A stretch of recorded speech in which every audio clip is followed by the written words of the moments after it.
नमस्कार, आप सभी को मेरा प्रणाम। राधे राधे। कैसे हैं आप सभी? स्वागत है आज आपका हमारे इस ब्लॉग में।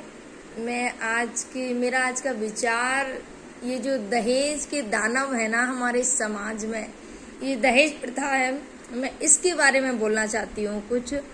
फ्रेंड्स, मेरा मानना ये है कि मतलब बेटियां कभी किसी को बुरी नहीं होती हैं, पर ये दहेज प्रथा जो हमारे समाज में चली आ रही ना, ये सबसे बुरी है।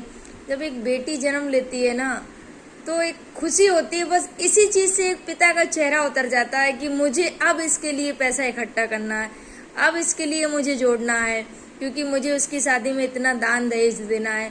और आजकल तो क्या बताऊं मैं फ्रेंड्स, मतलब आजकल अगर लड़का कुछ जॉब कर रहा है तो सोचिए इतनी महंगाई हो गई है, मतलब लड़के की नहीं, लड़की की जॉब के दाम बढ़ गए हैं। सोचो 15-20 लाख गवर्नमेंट जॉब के लिए। फ्रेंड, क्या चल रहा है हमारे समाज में, तो कुछ समझ ही नहीं आ रहा है फ्रेंड्स। क्यों फिर आप इतना प्राइस इतना रख देते अपने बेटे का कि मतलब जैसे मार्केट में कोई चीज बिकाऊ होती है ना, वैसे ही आप बच्चों को भी शादी के टाइम पे बेचने वाला वो रकम रख देते हैं। नहीं, उसकी गवर्नमेंट जॉब है तो इतने तो चाहिए, उसकी शादी में इतने तो मिलने चाहिए, ठीक है। फिर आप उम्मीद रखते हैं कि हमें बहुत अच्छी, सुशील और संस्कारी बहू भी चाहिए। फ्रेंड्स, जब आप दहेज की इतनी डिमांड कर देते हैं तो लड़की की आत्मा तो उसी समय मर जाती है कि देखो कैसे कितने लोभी और लालची हैं हमारे ससुराल वाले। फ्रेंड्स, ये बिल्कुल सच बात है। मेरा तो मानना यही है, और मेरी तो एक अलग ही अपनी सोच रही है। मतलब मेरा तो यही कहना था कि मतलब कहीं भी बात चलाओ शादी की, तो पहले ये देखो, अगर शादी की मतलब पैसे की डिमांड कर रहा है ना परिवार की, नहीं मुझे इतना चाहिए, मुझे उतना चाहिए, तो वहां शादी की बात ही मत करो। मेरा तो यही कहना है, क्योंकि लोग ना इतने लालची हो गए हैं। मुझे एक चीज समझ में नहीं आती है, मतलब देखिए सभी के लिए है, कोई भी हो, क्योंकि हर घर में लड़का है और हर घर में लड़की है, सब शादी तो सबको करनी है, ठीक है। बहू भी आनी है और बेटी भी जानी है ससुराल में। फ्रेंड्स, मेरा मानना ये है कि जब लोग इतना डिमांड करते हैं कि मतलब मुझे इतना चाहिए, मुझे उतना चाहिए, क्यों चाहिए? आपकी खुद की भुजाओं में इतना दम नहीं है क्या कि आप इतना कमा सकें, आप उतना कर सकें? आपको नॉर्मल सी बात ले लो, टीवी चाहिए, फ्रिज चाहिए, ये तो मतलब बहुत आज के कम से कम 30 साल पुरानी बातें हो चुकी हैं कि टीवी चाहिए, फ्रिज चाहिए, मतलब जो भी आइटम है सारे चाहिए। क्यों चाहिए? आप खुद नहीं खरीद सकते हैं क्या? क्यों आप मांग के भिखारी बन रहे हैं सामने वालों से? आप खुद भी तो ले सकते हैं। और एक चीज मैं आपको बताती हूँ कि एक पिता मतलब अपनी बेटी को जितना हो सकता है उतना देता ही है। फ्रेंड्स, कब अगर एक पिता के पास में है रकम, उतनी हैसियत रखता है वो देने लायक, तो वो जरूर करता है अपनी बेटी के लिए। हर पिता चाहता है, हर पिता का सपना होता है कि मैं अपनी बेटी को ये दूं, मैं अपनी बेटी को वो दूं। लेकिन फिर भी कुछ लोग अपनी डिमांडें रख देते हैं फ्रेंड, तो बहुत बुरा लगता है मुझे। तो मेरा तो यही मानना है कि लोगों को अपनी डिमांडें नहीं रखनी चाहिए, सामने वाले लोगों को देखना चाहिए। फ्रेंड्स, एक बात मतलब बोलना चाहती हूँ। अच्छा, देने वाला बड़ा होता है कि लेने वाला बड़ा होता है? देने वाला बड़ा हुआ ना, जो दान दे रहा है आपको वो बड़ा हुआ। फिर रिश्तों में हम लड़के वाले बड़े होते हैं और वो लड़की वाले छोटे होते हैं, वो कैसे हो गए? वो तो आपको अपनी बेटी दे रहे हैं, प्लस आप उनसे डिमांडें कर रहे हैं कि मुझे वो चाहिए, वो सब भी दे रहे हैं। फिर वो देने वाला बड़ा हुआ ना, वो लड़की वाला बड़ा हो गया।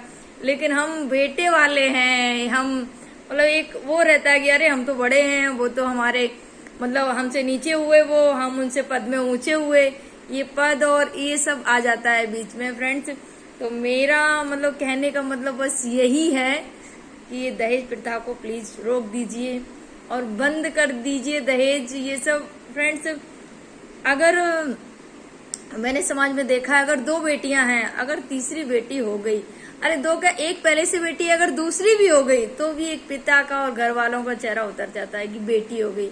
क्यों? इसलिए नहीं कि बेटी हो गई, इसलिए वे 2 कारण होते हैं फ्रेंड्स। एक तो उन बेटियों के लिए मैं बोलूंगी 2 शब्द, जो 20-22 साल तक रहती हैं आराम से पिता के घर पे, और फिर किसी लड़के से प्यार हो गया और इज्जत उछल के चली जाती है, भाग जाती हैं घर से। तो इस वजह से भी एक पिता को मतलब एक उसका भी डर सताया रहता है। दूसरा ये दहेज प्रथा, सबसे बड़ा ये दहेज प्रथा है कि बेटी हो गई तो उसकी शादी के लिए इकट्ठा करना पड़ेगा, मुझे देना पड़ेगा। ये भी एक दूसरा कारण है और कुछ नहीं है। पिता को सबसे ज्यादा प्यार होता है अपनी बेटियों से।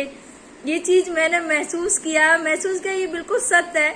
अगर मम्मी कुछ बोल देना, अगर मम्मी ने कुछ बोल दिया, गुस्सा हो गई आराम से, ठीक है लेटी हुई है, बेटी ने गुस्से में खाना भी नहीं खाया, तो मैं अपनी बात बता रही हूँ। तो मतलब पापा जब शाम को दुकान से आते थे तो मम्मी बोलती थी कि देखो गुस्सा है, खाना नहीं खाया उसने। तो मेरे पापा मतलब मुझे खाना खिला के तभी खाते थे खाना। सोचो ये प्यार होता है पिता और बेटी का। और मम्मी को थोड़ा बोल भी देते तो थोड़ा मतलब मन को अच्छा लग जाता कि हाँ चलो मम्मी को डांट दिया है।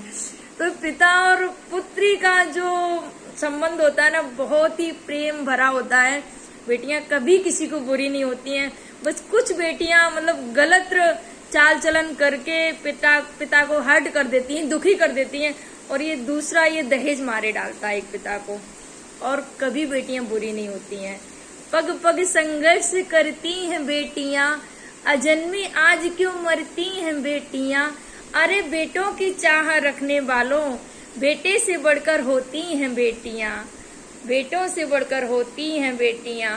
फ्रेंड्स, बेटों से बढ़कर होती हैं बेटियां, ठीक है। जो मतलब जन्म से पहले ही बेटी को मार देते हैं, अरे बेटी है। फ्रेंड्स, तो मेन कारण यही है, सबसे बड़ा रीजन है दहेज प्रथा। फ्रेंड्स, मुझे तो मेरी सोच ये है कि ना बेटी की शादी में दहेज दीजिए और ना बेटों की शादी में दहेज मांगिए।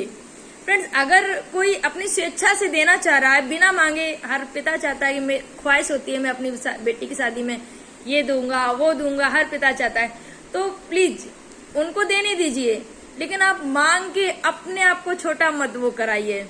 मांगने वाला छोटा हुआ और देने वाला बड़ा हुआ, बस इतना समझ लीजिए आप फ्रेंड्स। और जब आप किसी चीज की डिमांड नहीं करते हैं तो